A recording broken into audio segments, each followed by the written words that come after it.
2020년 4월 29일 6시 30분입니다. 내일이 베트남이 공산화가 된 날입니다. 1975년에 있었던 일입니다. 그러니까 한국 사람들 나이로 보면 지금 46살 된 사람들이 출생했을 그 당시에 베트남이 공산화가 되었습니다.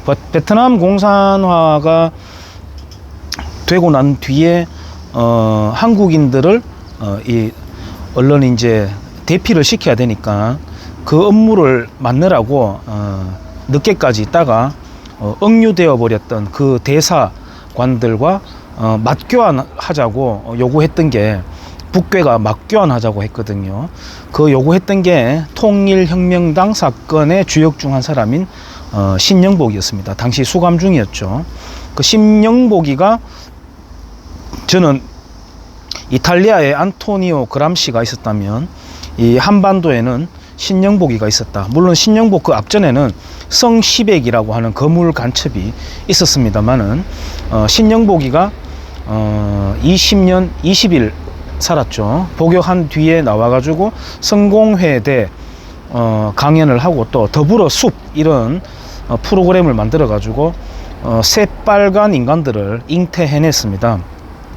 지금 거기에서 세례를 받은 사람들이 각계각층으로 지금 다 들어가 있고, 뭐 대표적으로 영화계로 보자면은 그 문소리 씨죠. 문소리 씨의 남편 그 집 같은 경우에는 집에다가 신영복의 어떤 문구를 아주 그 예찬을 하면서 그 걸어놓고 하는 그 지경에까지 이르렀고, 교보문고에서는 아예 그 배송 박스에다가 간첩 글씨체로 보내고 신영복 전시회 같은 거 기념회도 열고, 정말 이게 실화냐 이렇게 생각될 정도로 나라가 지금 엉망이 되어 있습니다.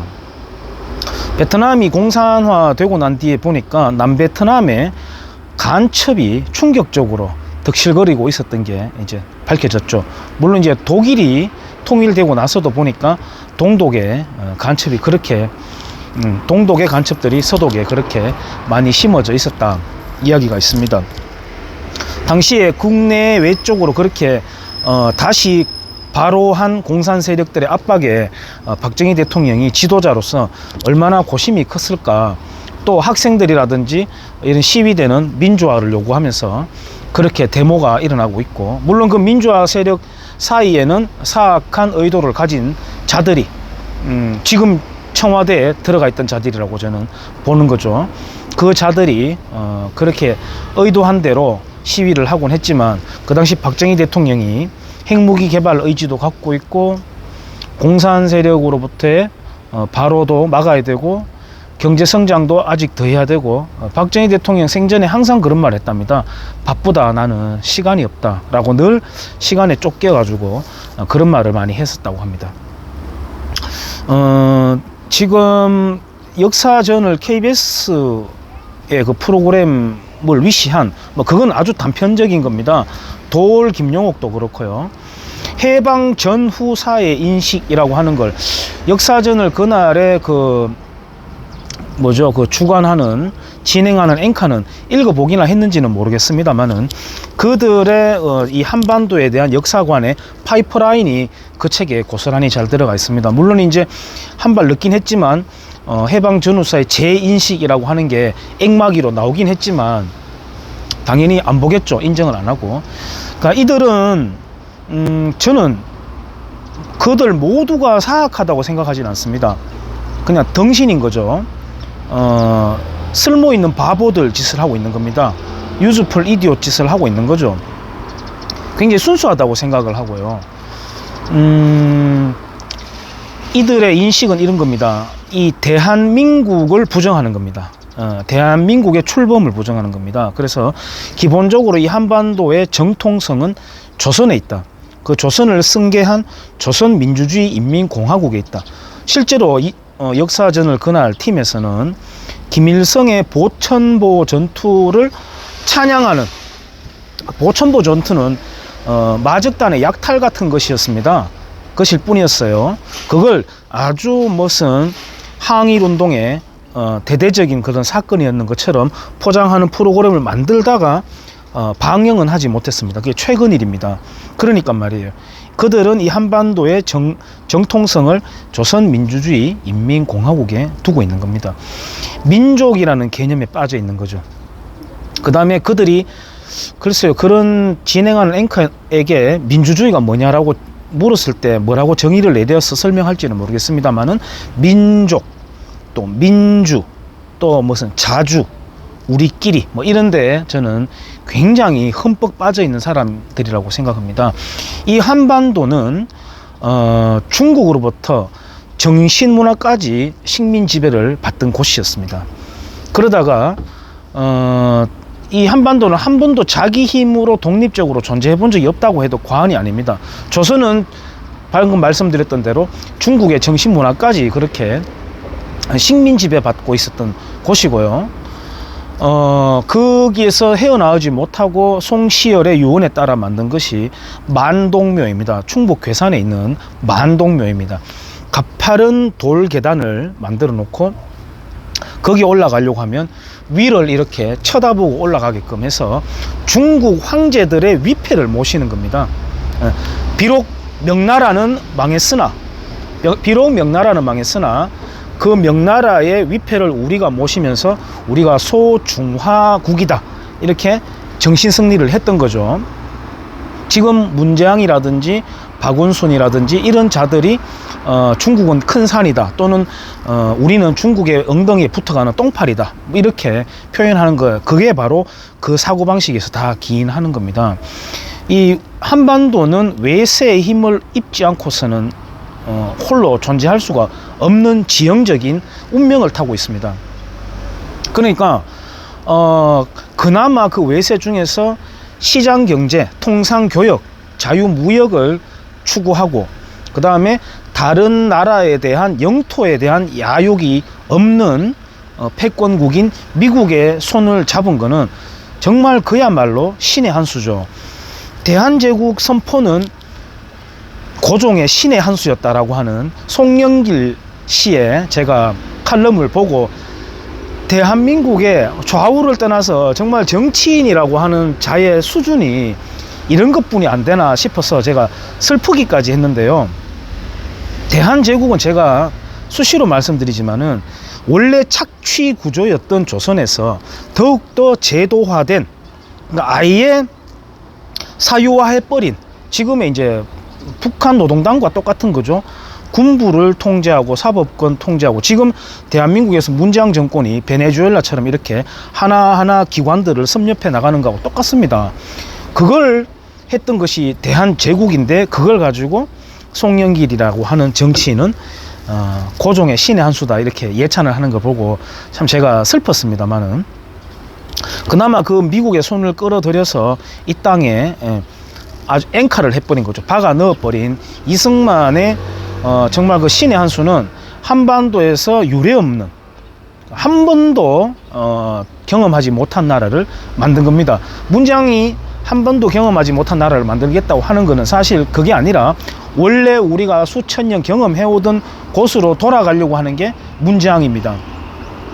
그러므로 제가 아까 역사전을 그날 KBS 팀을 위시한 좌익학자들을 그렇게 지옥으로 다시 되돌아가고 싶은 마음을 갖고 있지는 않을 거라고 생각해요. 설마 그렇게 무책임할 수 있을까? 지식인이라는 언론인이라는 명찰을 달고 설마 그렇게 무책임할 수 있을까? 저는 그렇게 믿고 싶지는 않고 다만 순진하다, 바보 빙시들이다, 저는 그렇게 결론을 내려봅니다. 지금 대한민국에도 반일 선동 캠페인과 북괴와의 평화 캠페인과 여기에 완전히 찌들어 가지고 사람들이 지금 정신을 못 차리고 있습니다. 혹자는 그런 말 합니다. 대한민국 그렇게 70년 동안 만들어진 대한민국 그렇게 만만한 나라 아니다. 속절없이 그렇게 무너지지 않을 거다. 저력이 있다. 이렇게 말하는 부분도 있습니다. 저도 물론 일부 인정합니다만은 이번에 중국 바이러스 국면에서 일부러 문을 터뜨려 가지고 병을 키워놓고 경제 파탄은 원래 진행되어 왔던 것인데 중국 바이러스 핑계를 대면서 돈을 풀고 그걸 보고 도장을 찍어주고 투표를 찍어주고 하는 걸 보면서 아니다. 우리도 충분히 남베트남 사람들의 그 무장이 해제되어 버렸던 살찐 돼지 같은, 정말 굶주린 늑대 앞에 놓인 살찐 돼지 같은 결정을 할지도 모른다. 충분히 그럴 잠재력도 있는 사람들이다. 이런 생각을 하고 있습니다. 굉장히 슬픈 생각이죠. 자, 그래서 민족이라고 하는 개념은 스탈린이 이 땅의 공산화를 추진하는데 굉장히 덕을 본 개념. 그래서 외세를 배척하자고 하는 그거 한 가지만 보더라도 얼마나 바보짓을 하고 있는지 알 수 있는 것이죠. 그리고 예를 들어 이렇게 한번 생각해 봅시다. 고려가 망했어요. 그 앞전에 신라도 있지만, 그러면 그 망한 나라의 백성들은 새로운 제도로 동화시킵니다. 우리가 일제시대 때 조선인들을 동화시켰다고 자꾸 이야기하는데요. 동화시킨 겁니다.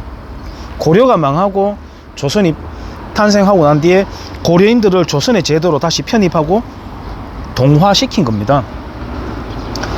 만약 조선이 탄생되었는데도 계속 고려를 예찬하고 있다면 어떻게 됐을까요? 죽습니다. 처형당하겠죠. 사륙이 일어나는 겁니다. 도륙이 일어나는 겁니다. 가장 명징한 사람이 대표적으로 정몽주 아닙니까? 예. 포원 정몽주. 선주교 다리에서 철퇴 맞아 죽었잖아요. 근데 지금 우리는 대한민국이 탄생되었는데도 조선을 예찬하거나 조선민주주의 인민공화국을 예찬하는데도 무사하단 말이에요. 정말 아이러니컬하죠. 그리고 아직 돈에도 다 조선인들이 박혀있고, 대한민국 70년 동안 이 땅의 지도자와 영웅들의 흔적이 광장이라든지 이런 상징성 있는 곳에 없어요. 돈에도 없고. 야, 고려 망하고 조선 되었는가 하고 조선 망하고 대한민국 되었는가 하고 무슨 상관이 있냐. 일본은 다른 민족이다. 또 이렇게 말하는 헛소리를 할지도 모르겠습니다만은 민족이라는 개념은 없었습니다. 다 각자가 서로에 대해서 타국입니다. 외국이었습니다. 고구려 백제 신라는 다 각각의 외국입니다. 이 경주만 하더라도 마찬가지고 가까운 경산만 하더라도 마찬가지. 압독국이라고 하는 고대 국가가 다 있었습니다. 부족 국가들이 이렇게 계속 합쳐지고 합병되면서 동화되면서 변천되어 온 곳이죠. 그 사이에 일제시대도 끼어 있는 것일 뿐입니다. 그래서 그런 민족이라고 하는 제발 말도 안 되는 허상을 좀 벗어야 지금의 현실이 보입니다. 지금 당장 미국에서 손을 떨어지면 어떻게 되겠어요? 중국의 고위 관료들이 미국하고 손 떨어지자 말자 한국인들 혼낸다고 하거든요. 혼낸다고 해요. 중국에서 쓰는 공식적인 지도에는 우리나라의 서해, 우리 입장에서 서해를 황해라고 표현합니다. 우리의 동해를 일본해로 표기를 해요. 우리나라의 좌익들은 그 지도 가지고는 절대 시비를 안 걸어요. 그러니까 완전 일본에 대해서만 찌들어 있는 겁니다. 그래서 우리는 지금 조선 사람이 아니라 대한민국 사람이다. 그 현실로 봤을 때는 당연히 우리는 한미일 삼각 동맹을 굳건하게 맺어야 되겠죠. 그러면 미국과 일본은 영원히 우리의 우방이냐? 아닙니다. 다 이용하는 겁니다. 그 나라들도 남한, 대한민국을 이용하는 겁니다. 각각 이용하면서, 하지만 그걸 슬기롭게 잘 하는 걸 우리가 외교라고 하지 않습니까? 외교라고 합니다. 한 나라의 파워를 결정하는 것은 국방력, 외교력, 그 다음에 시민들의 의식, 시민들의 저항심, 이렇게 세 가지 정도를 들 수 있다고 분류하는 학자도 있습니다만은 저는 그 중에서 가장 중요한 게 시민들의 의식이라고 생각합니다. 국방력도 뭐 돈을 투입하면 되겠죠. 제가 베트남 이야기를 소도에 꺼냈지만은 베트남이 군사력이 약해서 그렇게 망한 게 아닙니다. 남베트남이. 국방력, 그 다음에 외교력은 과거 이승만 대통령처럼 그런 귀신 같은 외교력을 발휘할 리더를 우리가 기대하기는 지금은 좀 어렵습니다. 그러면 뭡니까? 70년 동안 우리가 정말 근대 대한민국 시민, 국민으로서 성장한 우리 시민들이 무슨 박정희가 다시 나타나야 된다, 제2의 박정희, 이런 말 좀 그만했으면 좋겠습니다. 무슨 시의원이 해준다, 도지사가 해준다. 아닙니다. 아닙니다. 그 사람들 어떻게 만들어졌죠? 다 우리가 도장 찍어서 만들어준 사람입니다. 우리가 위대한 유권자이자 시민들입니다. 그래서 이 시민 레벨의 바닥의 시민 레벨, 바닥이라고 표현해서 좀 이상할지 모르겠습니다만은 각자 시민들의 의식이 성숙되어서 나라가 선진화되어 가야 되는 겁니다. 우리 제발 훈련하고 각성하고 깨어납시다. 내일 남베트남이 북베트남의 선동, 그리고 남베트남에 침투했던 간첩들, 그 다음에 그 당시에 승려들이 평화를 외치면서 몸에 기름을 붓고 광장에서 몸에 불 지르고 막 그렇게 했거든요. 지금 우리나라에도 그런 승복을 입고 다니는 승복 코스프레 하는 자들 있잖아요. 대표적으로 경주를 중심으로 활동하고 있는 법륜이라는 사람, 최석호 씨입니다.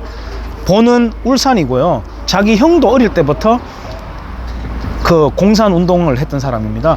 사전에 찾아보면은, 검색해 보면 사회 운동가, 사회주의 운동가 이렇게 하거든요. 사회주의 운동 같은 건 없습니다. 핵심을 말합시다. 공산화 운동한 사람들입니다. 그 사람들이 지금 경주를 중심으로도 활동하고 있단 말이에요.